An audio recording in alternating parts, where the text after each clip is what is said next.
ರಾಜ್ಯ ರಾಜಕೀಯದಲ್ಲಿ ಈಗ ಮತ್ತೆ ಪರ್ಸೆಂಟೇಜ್ ವಿಚಾರವಾಗಿ ಚರ್ಚೆಗಳು ಜೋರಾಗಿ ಆರಂಭ ಆಗಿದೆ. ಈ ಸರ್ಕಾರ 60% ಸರ್ಕಾರ ಅಂತ ಜರೆದಿದ್ದಾರೆ ಕೇಂದ್ರ ಸಚಿವ ಕುಮಾರಸ್ವಾಮಿ.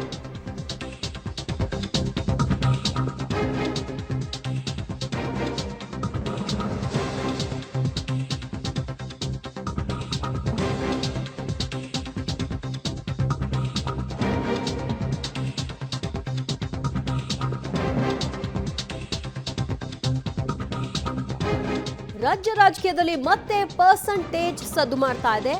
ರಾಜ್ಯ ಕಾಂಗ್ರೆಸ್ ಸರ್ಕಾರದ ವಿರುದ್ಧ ಕುಮಾರಸ್ವಾಮಿ ಅವರು ಸ್ಫೋಟಕ ಆರೋಪವನ್ನು ಮಾಡಿದ್ರು. 60%ಗೆ ತಲುಪಿದೆ ಕಮಿಷನ್ ವ್ಯವಹಾರ ಅಂತ ಕುಮಾರಸ್ವಾಮಿ ಅವರ ಆರೋಪಕ್ಕೆ ಇದೀಗ ಸಿಎಂ ಸಿದ್ದರಾಮಯ್ಯನವರು ಕೌಂಟರ್ ಸಹ ಕೊಟ್ಟಿದ್ದಾರೆ. ಎಚ್.ಡಿ. ಕುಮಾರಸ್ವಾಮಿ ಹೇಳಿದ್ದನ್ನ ಸಾಬೀತು ಮಾಡಲಿ ಅನ್ನೋ ಬಹಿರಂಗ ಸವಾಲನ್ನ ಹಾಕಿದ್ದಾರೆ. ದಾಖಲೆಗಳನ್ನ ಇಟ್ಕೊಂಡು ಆರೋಪ ಮಾಡಬೇಕು ಅನ್ನೋದು ಮುಖ್ಯಮಂತ್ರಿಗಳ ಒಂದು ಸವಾಲ್. ಕುಮಾರಸ್ವಾಮಿಗೆ ಈಗ ನೇರ ಸವಾಲನ್ನ ಹಾಕಿದ್ದಾರೆ. ಸಿಎಂ ಸವಾಲನ್ನ ಕುಮಾರಸ್ವಾಮಿ ಅವರು ಸ್ವೀಕಾರ ಮಾಡ್ತಾರಾ, ದಾಖಲೆಯ ಸಮೇತವಾಗಿ ಇದನ್ನ ಪ್ರೂವ್ ಮಾಡ್ತಾರಾ, ಕಾದು ನೋಡಬೇಕು. ಈಗ ಪ್ರತಿಯೊಂದರಲ್ಲೂ ಫಿಕ್ಸ್ ಆಗೋಗಿದೆಯಲ್ಲ, ಅವರ ಪಕ್ಷದ ಗುತ್ತಿಗೆದಾರರೇ 60% ದಾಟಿದೆ. ಅವರೇ ಎಷ್ಟೋ ಪರವಾಗಿರ್ಲಿಲ್ಲ ಅಂತೇಳಿ ಹಿಂದಿನ ಸರ್ಕಾರದ ಬಗ್ಗೆ ಕಾಂಗ್ರೆಸ್ನ ಗುತ್ತಿಗೆದಾರರೇ ಸರ್ಟಿಫಿಕೇಟ್ ಕೊಡ್ತಾವ್ರೆ. ಈಗ ಮನೆ ಹಂಚಿಕೆ ಮಾಡಬೇಕಾದ್ರೂ ದುಡ್ಡು ಕೊಡ್ಬೇಕಂತೆ.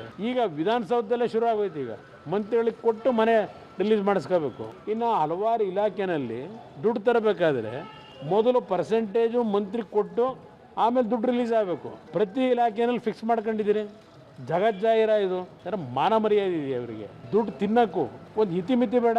ಸಾಬೀತು ಮಾಡಕ್ಕೆ ಹೇಳಿ 60% ಕಮಿಷನ್ನು ನಡೀತಾ ಇದೆ, ಭ್ರಷ್ಟಾಚಾರ ನಡೀತಾ ಇದೆ ಅಂತ ಇದ್ರೆ ಇಟ್ ಇಂಪ್ರೂವ್ ಇಟ್. ಬರೀ ಆರೋಪ ಮಾಡೋದಲ್ಲ, ಆರೋಪ ಮಾಡಿದ ಮೇಲೆ ಅದನ್ನ ಸಾಬೀತು ಮಾಡಬೇಕಲ್ವಾ. ಬರೀ ವಿರೋಧ ಪಕ್ಷದವರು ಬರೀ ಆರೋಪಗಳು ಮಾಡೋದೇ ಕೆಲಸ ಅಲ್ಲ.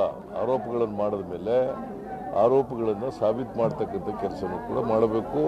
ಮತ್ತು ಆರೋಪಗಳನ್ನು ದಾಖಲಾತಿಗಳ ಮೂಲಕ ಮಾಡಬೇಕು. ದಾಖಲಾತಿ ಇಲ್ಲದೇನೆ, ಆಧಾರ ಇಲ್ಲದೇನೆ ಆರೋಪಗಳನ್ನು ಮಾಡಬಾರದು. ಮತ್ತಷ್ಟು ಮಾಹಿತಿ ಪಡೆಯೋಣ ನಮ್ಮ ಪ್ರತಿನಿಧಿ ಸುಕೇಶ್ರಿಂದ. ಸುಕೇಶ್, 40% ಆರೋಪ ಮಾಡುವಾಗಲೂ ಇವ್ರು ಯಾವುದು ದಾಖಲೆಗಳನ್ನ ಇಟ್ಟಿರಲಿಲ್ಲ, ಬಟ್ ಇವ್ರ ಮೇಲೆ ಬಂದ ಆರೋಪಕ್ಕೆ ಮಾತ್ರ ದಾಖಲೆ ಇಡಬೇಕಾ? ದೇವತ್ತು ಒಂದು ಸ್ಪಷ್ಟ, ಏನೋ ಕಳೆದ ಬಾರಿ ಬಿಜೆಪಿ ಸರ್ಕಾರದ ವಿರುದ್ಧ 40% ಆರೋಪವನ್ನು ಮಾಡಲಾಗಿತ್ತು. ಪೇ ಸಿ ಎಂ ಮೂಲಕ 40% ಅನ್ನುವಂಥ ವ್ಯಾಪಕವಾಗಿ ಪ್ರಚಾರ ಮಾಡಿ ಕಾಂಗ್ರೆಸ್ ಅಧಿಕಾರಕ್ಕೆ ಬರಲಿ, ಅದು ಕೂಡ ಮಹತ್ವದ ಪಾತ್ರವನ್ನು ವಹಿಸಿತ್ತು. ಆದರೆ ಈಗ ಸರ್ಕಾರದ ವಿರುದ್ಧ ಕೇಂದ್ರ ಸಚಿವ ಕುಮಾರಸ್ವಾಮಿ ಅವರು ಆರೋಪವನ್ನು ಮಾಡಿರುವಂಥದ್ದು 60% ಗೌರ್ಮೆಂಟ್ ಅನ್ನು, ಅಂದರೆ ಕಳೆದ ಬಾರಿ 40 ಆರೋಪವನ್ನು ಮಾಡಿ ಅಧಿಕಾರಕ್ಕೆ ಬಂದವರು ಇನ್ನೂ 20% ಸೇರಿಸಿ 60%ಗೆ ಬಂದಿದ್ದಾರೆ ಅನ್ನುವಂಥ ರೀತಿಯಲ್ಲಿ ಅವರು ಆರೋಪವನ್ನು ಮಾಡಿದರೆ. ಆದರೆ ಕೇಂದ್ರ ಸಚಿವ ಕುಮಾರಸ್ವಾಮಿ ಅವರ ಆರೋಪಕ್ಕೆ ಮುಖ್ಯಮಂತ್ರಿಗಳು ಕೂಡ ಅದೇ ರೀತಿಯ ಒಂದು ಕೌಂಟರ್ ಮಾಡಿರುವಂಥದ್ದು. ದಾಖಲಾತಿಗಳೇನಿದೆ ಅನ್ನುವಂಥದ್ದು ಅಥವಾ ಆಧಾರವನ್ನು ಇಟ್ಟು ಮಾತಾಡಿ, ಹಿಂದಿನ ಸರ್ಕಾರದ ಕಂಪ್ಯಾರಿಸನ್ಗೆ ಹೋದರೂ ಕೂಡ ಅವತ್ತು ಏನೋ ಆರೋಪವನ್ನು ಗುತ್ತಿಗೆದಾರರು ಸಂಘ ಮಾಡಿದರು ಅನ್ನುವಂಥದ್ದು. ಆದರೆ ಇವತ್ತು ಯಾರು ಆರೋಪ ಮಾಡಿದ್ದಾರೆ, ಕೇಂದ್ರ ಸಚಿವರು ಮಾತ್ರ ಮಾಡ್ತಾ ಇದ್ದಾರೆ ಅನ್ನುವಂಥ ರೀತಿಯಲ್ಲಿ ಅದನ್ನು ಡಿಫೆಂಡ್ ಮಾಡಿದಂತೆ ಕಾಣಿಸ್ತಾ ಇದೆ.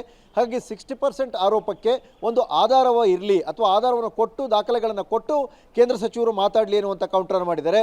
ಸಹಜವಾಗಿ ಈ ರೀತಿ ಆರೋಪಗಳು ರಾಜಕೀಯದಲ್ಲಿ ಆರೋಪ ಪ್ರತ್ಯಾರೋಪ ನಡೀತಾ ಇರುತ್ತೆ. ಆದರೆ ಯಾವ್ದಾದ್ರು ದಾಖಲೆಗಳು ಬಹಿರಂಗವಾದಾಗ ಸಹಜವಾಗಿ ಅದು ಸಾಕಷ್ಟು ಮಹತ್ವವನ್ನು ಕೂಡ ಪಡೆದುಕೊಳ್ಳುತ್ತೆ.